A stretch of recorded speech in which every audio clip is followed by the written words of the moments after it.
Taveras. Welcome to La Conexión, The Connection.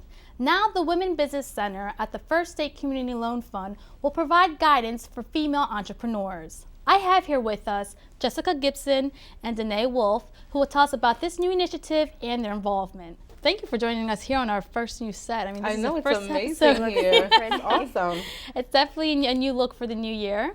But let's get into this new Women Business Center. Tell us about this new initiative. Awesome, thank you. The Women's Business Center is hosted by the First State Community Loan Fund, which is an organization that's been around since 1992. And it's started to enhance a contribution to the community as it relates to capital, and providing business owners with the opportunity to obtain access to capital with a non-traditional organization. First State provides business support and technical assistance, and it just made sense at a certain juncture within our growth that we offered women services. There was an opportunity that surfaced through the Small Business Administration. And we went and submitted a proposal to them based on the programming and based on the experience that we have working with women. And we were awarded in October of 2014. So we're really excited about this opportunity. We had a launch recently. We had about 115 women attend the launch. So there's a demonstrated need here in the community about women business support. And we're really happy about the opportunity to service women here in Delaware. And that actually leads into my next question, the necessity. Is there a reason why this program was created? Are there more entrepreneurs now that are women that are owning their own businesses? Absolutely. As of 2011, there was about 39,000 male-owned businesses and 19,000 women-owned businesses. And we're seeing a very, very fast-moving upstream of women-owned businesses. And women, just by default, are an underserved population. We don't have access to some things that our male counterparts have immediate access to. So the Women's Business Center provides an opportunity for women to not only feel empowered, but to be around other women who have some of the same experiences, same challenges, or just need some mentoring from another woman, or a simple conversation about the day-to-day challenges of being a woman in business. We often don't think about what life is like for a woman. By the time she gets to her business at 9 o'clock and opens her doors, she might have made breakfast, taken kids to school, packed lunches, dropped kids off at daycare, and now she's at a business. She's had a full day before she's gotten to her business. Most of our male counterparts wake up and go to work and open their business and have a great day, right. While that wonderful woman is at home, holding down the fort. Mm-hmm. So, we want to encourage women that there's an opportunity out there to have a business and to have that financial freedom and independence. Some of the work that we've done has been monumental with businesses through First State, and we've carried over those technical assistance aspects to the Women's Business Center. Danae, who's here with me today, was a great recipient of the services of the Women's Business Center through First State. Now that we're officially the WBC, Danae has come over as an advisory member and will provide support services to women who are looking to start a franchise. So, we're really trying to maximize the opportunities through the resources that we have. We have access to SCORE as a SBA resource partner. SCORE is a volunteer organization that provides financial guidance to entrepreneurs and business plan support. It's an awesome free resource. We have access to providing women and men also, because we do work with men. I was just going to ask, we is it do just work for with women? Men. We do work with men. We have a small provision to work with men. As long as they play nice, we'll hang out with some guys. But this is generally dedicated to women. But we do have a couple of guys in our program. We actually have a really fun guy who's not part of our program now, Jason Aviles. He's Fly Yogi. He's a popular yoga guy around Wilmington. Okay. And he's just a dynamic spirit, and he's just an awesome guy to have around. And he's taking advantage of every opportunity he can. So we're hoping that women do the same thing and take advantage of those opportunities. That's great. And one of the women who has taken advantage of this opportunity is Danae, who's actually a mother, and she has a husband, soon-to-be mother, husband. She has a husband, wife, doing everything, and you're the first woman owner of a Primo Hoagies franchise. Let's talk a little bit about your path and how you got involved with the Women's Business Center. Yeah, so when I first started looking into opening a business, I knew immediately I wanted to do food. I knew I wanted to do a franchise. So I did a lot of research, but then when it came time to get the funding, it was really, really difficult, and it was just a really arduous journey. And somehow along the way, I ended up contacting First State Community Loan Fund, and that was when I met Jessica. And that was really the first time I met her. I came home that night and told my husband, I was like, I think I'm actually going to be able to pull this off. It was completely different. The experience was so fulfilling. She was with me every single step of the way. It wasn't just, here's your check. It was, this is how you make a business plan. This is how you run your business. This is how you do your QuickBooks. This is how you're going to train your staff and hire your staff. This is a really good way to get new staff members, where to post I mean, every single aspect, even things that I would think, that seems overly cautious for me to do, but I followed it. And later was like, oh, that's why she told me to do that. And she helped me pick my contractor, reviewed the contractor contracts with me when we were going to start construction. She would come see the construction site.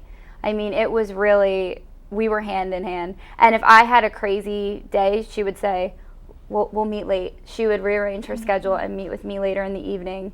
And we just, it was like having a partner, like having a business partner with you every step of the way. And you don't get that if you just went to really anywhere. You're not going to get that. So they just take it to the next level, and they really help you with everything. And what are some of the benefits? I heard the one-on-one involvement, but for those other women out here who are kind of like you, skeptical and nervous, like, what are some of the benefits? Knowledge. And what can you share them? That's the biggest benefit. It's the knowledge.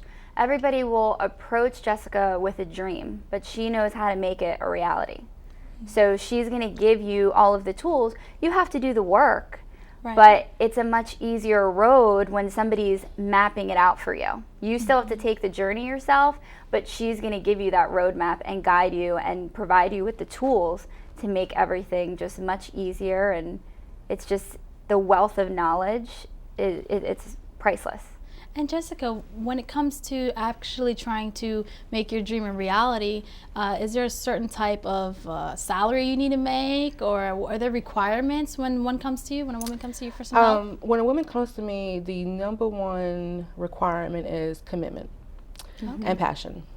One of the things that makes Danae really different than a lot of other women business owners is her honesty and integrity about how she approaches her business.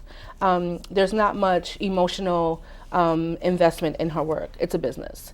And she functions as a business, and she treats her employees fair. She holds them accountable, and she holds herself accountable as a business owner. So when we work with women, we want to work with women who are at all stages of business.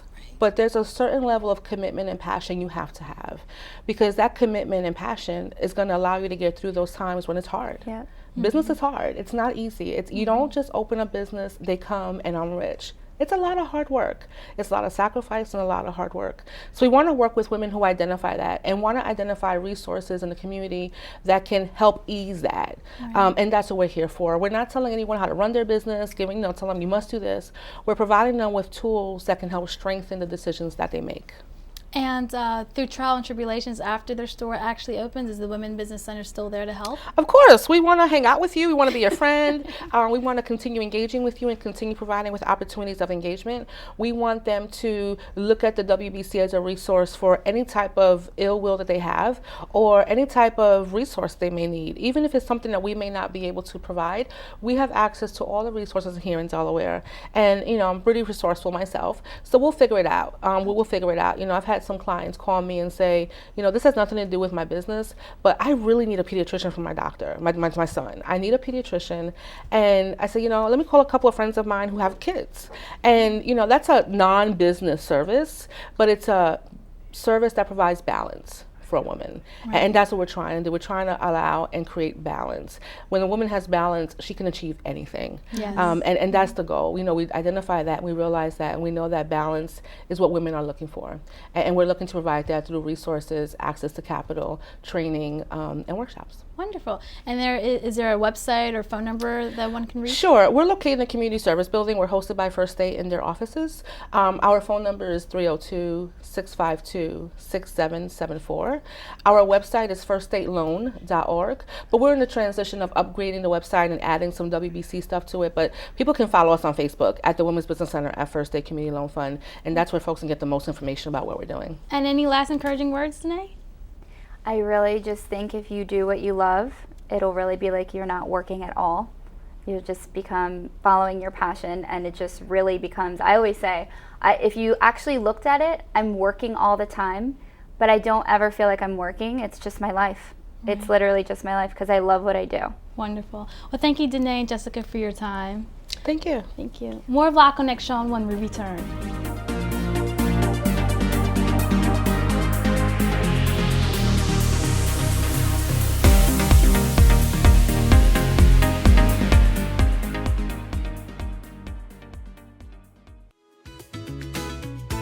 Women's business centers are staffed with knowledgeable advisors to help women start and grow their businesses. They're located in almost every state, and each adapts its services to the needs of its community with training in finance, management, contracting, marketing, and more. And SBA is here to help them succeed.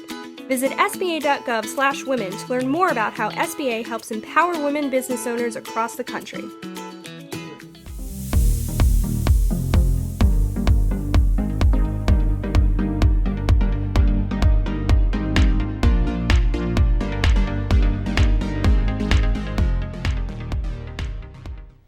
The Women's Business Center has joined forces with the Mayor's Office of Economic Development. Joining us again is Jessica Gibson and now Danita Thomas. Welcome to the show. Thank you.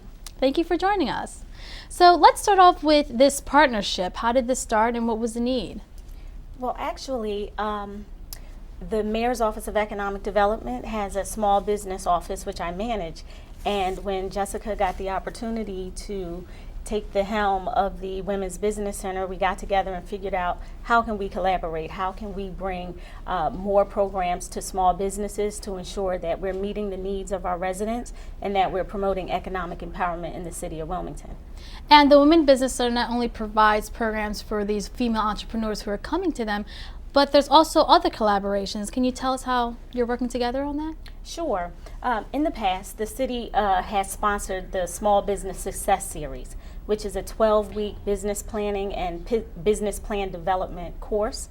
So we've partnered with the Women's Business Center to help us round out our curriculum in that area. We're looking at doing more work in the way of market and industry analysis, helping businesses understand the basics of operations management, and helping them to really get a good grasp of financial projections and what that means for their businesses. So they're definitely a great partner in that respect.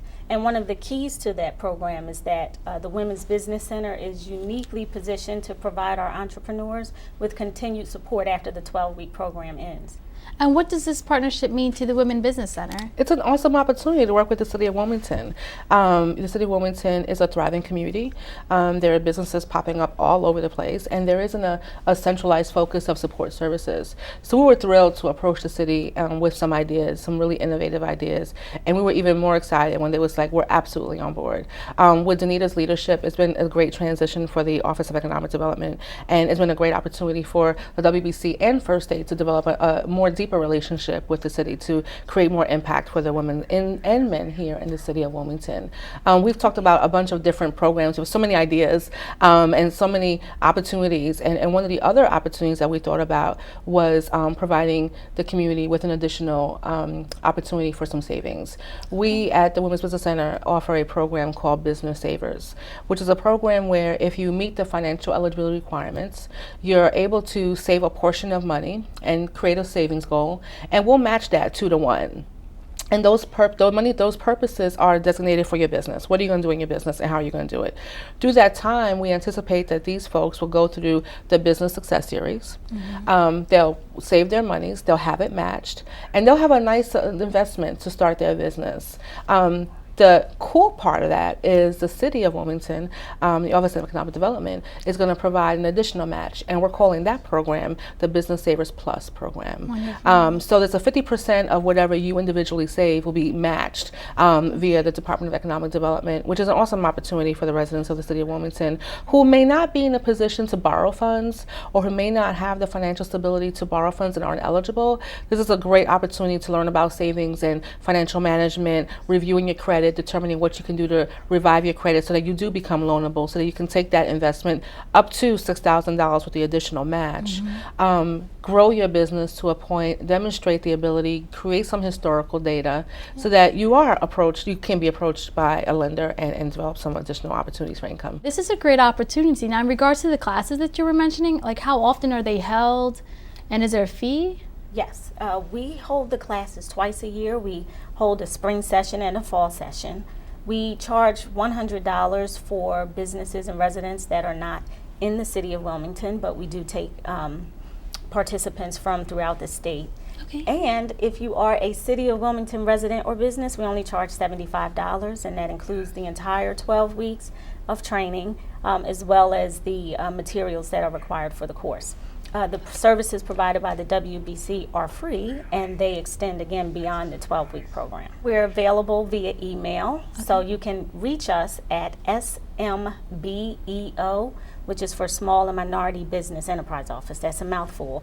But we're at smbeo@wilmingtonde.gov. If you shoot us an email, we'll definitely get the information out to you. We also can be reached via telephone at 302-576-2120. Now, I know both the mayor and the president have done numerous things to try to reach out to the Hispanic community. There's a Hispanic outreach coordinator on the mayor's side, and just here alone on the president's side, we have this show. La Conexión, The Connection is an actual program that reaches out to the Hispanic community, both in English and in Spanish. So this stems to my next question in regards to reaching out to Hispanic women. What's going on there? How's that working? Well, we are super excited. As a Latina myself, obviously I have a concern and a vested interest in my community. What's really cool is we have decided to take on a charge of providing bilingual services. We are going to craft and in the process of developing partners to provide bilingual training services so that Spanish-speaking businesses can receive the support in a very comfortable fashion. An environment where the language is comfortable and familiar and not intimidating. And then we're going to urge those same business owners to start learning some of those terms and lingo in English so that they can communicate with a banker and there's not that sense of intimidation or that sense of just I'm not knowledgeable enough, and empower the Hispanic community to say you're just as powerful as your counterpart.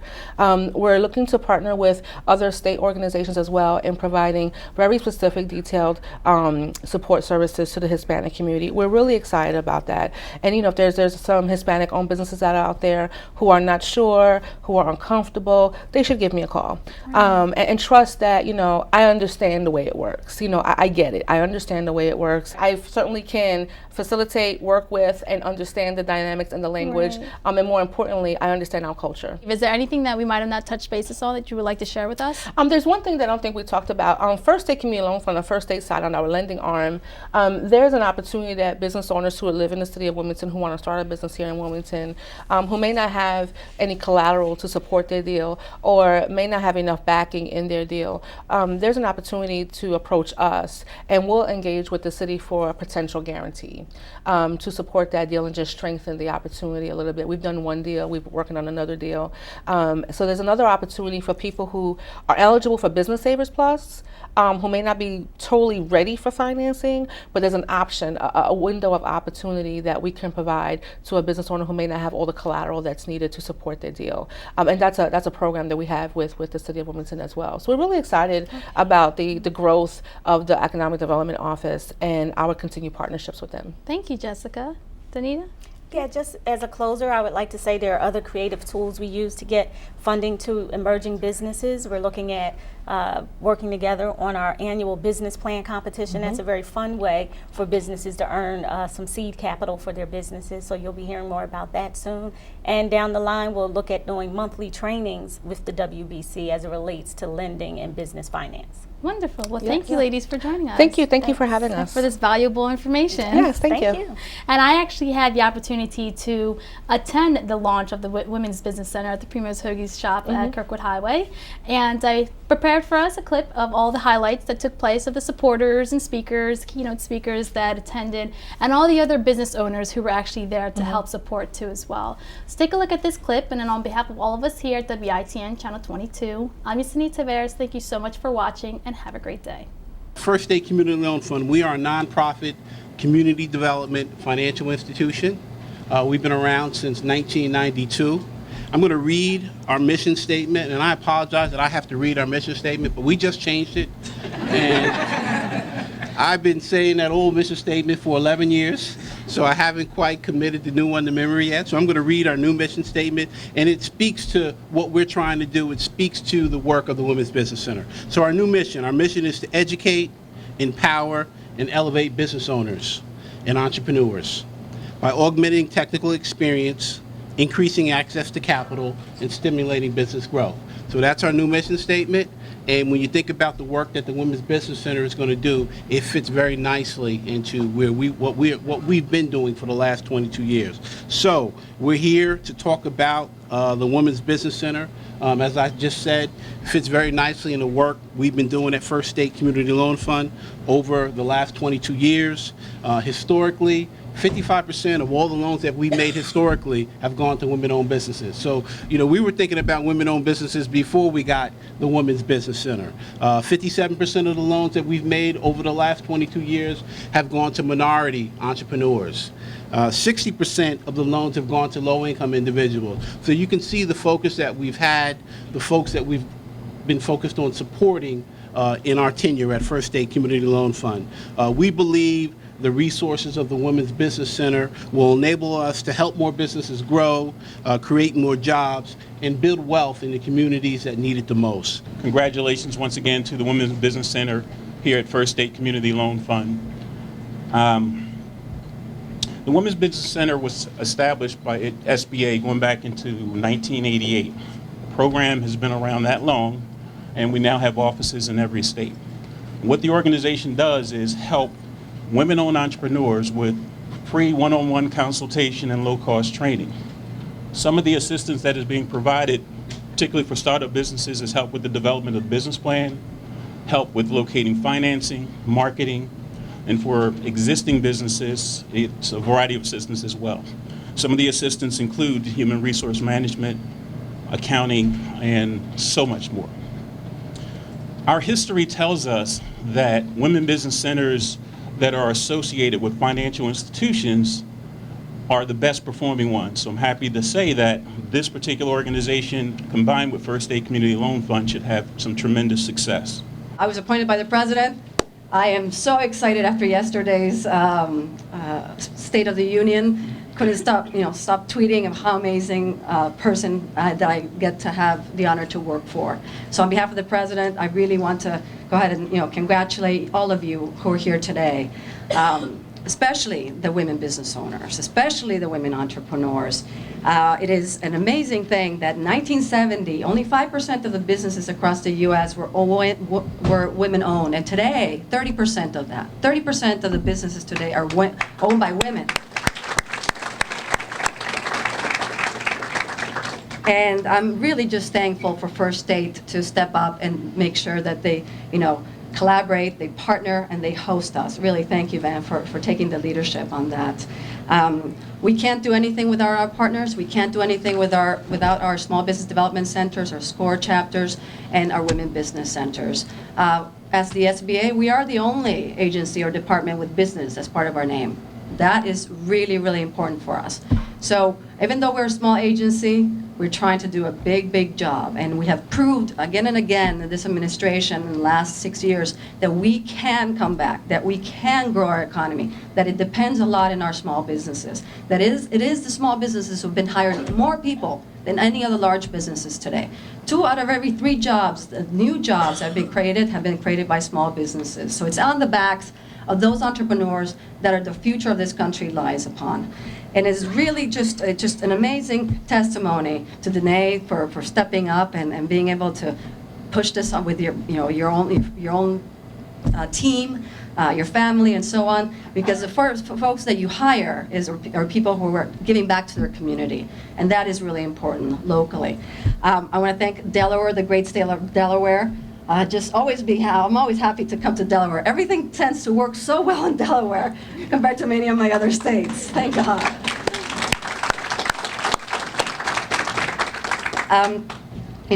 It is many women, especially the women that are today serve on the board, folks pushing for us to be able to have better jobs out there.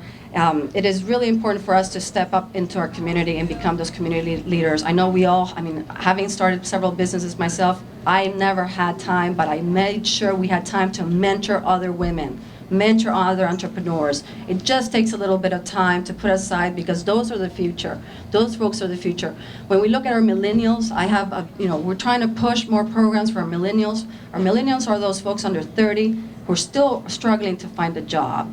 And they're the ones that generation, the generation that grew up with the internet, that generation is the most diverse generation that we have today, more than the baby boomers, 86 million. And I cannot emphasize enough how important it is for us to be able to, be role models, to be mentors to that younger generation. So please, reach out to us. I have a wonderful team here, JB, Jen, Ellen.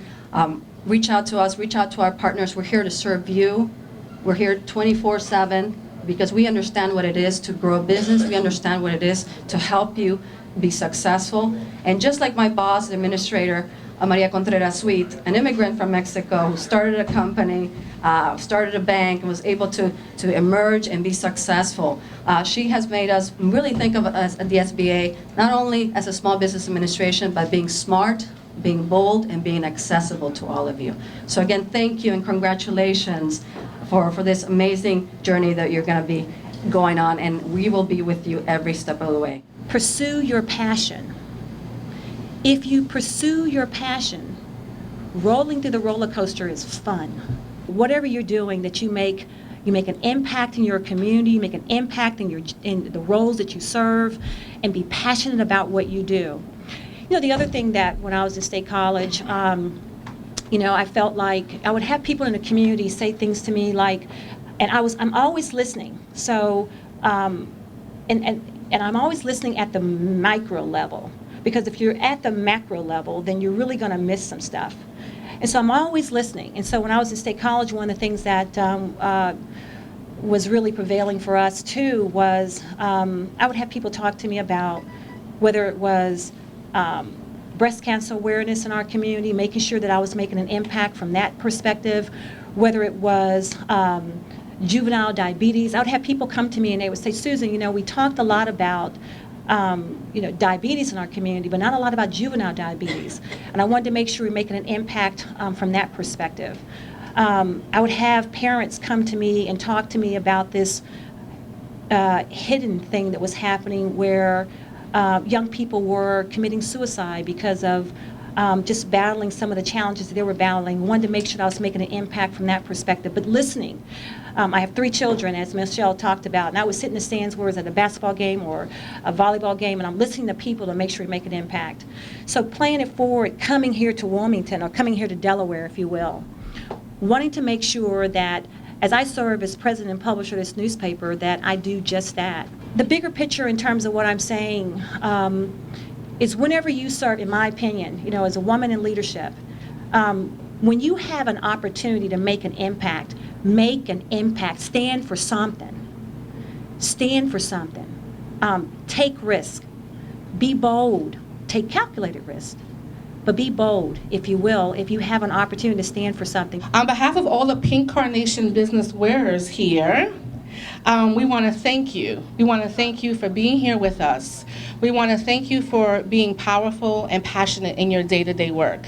And for all of you that are here, we use the carnation as a symbol for the business owner, as a delicate piece that needs to be nurtured. So all the women here and all the gentlemen here who are wearing pink carnations are business owners. We want to demonstrate our support to them for being here today. So thank you very much, business owners, for being here. The governor extends his apologies. He wanted to be here today, but of course his schedule did not allow. So he asked me if I would be so kind to present this tribute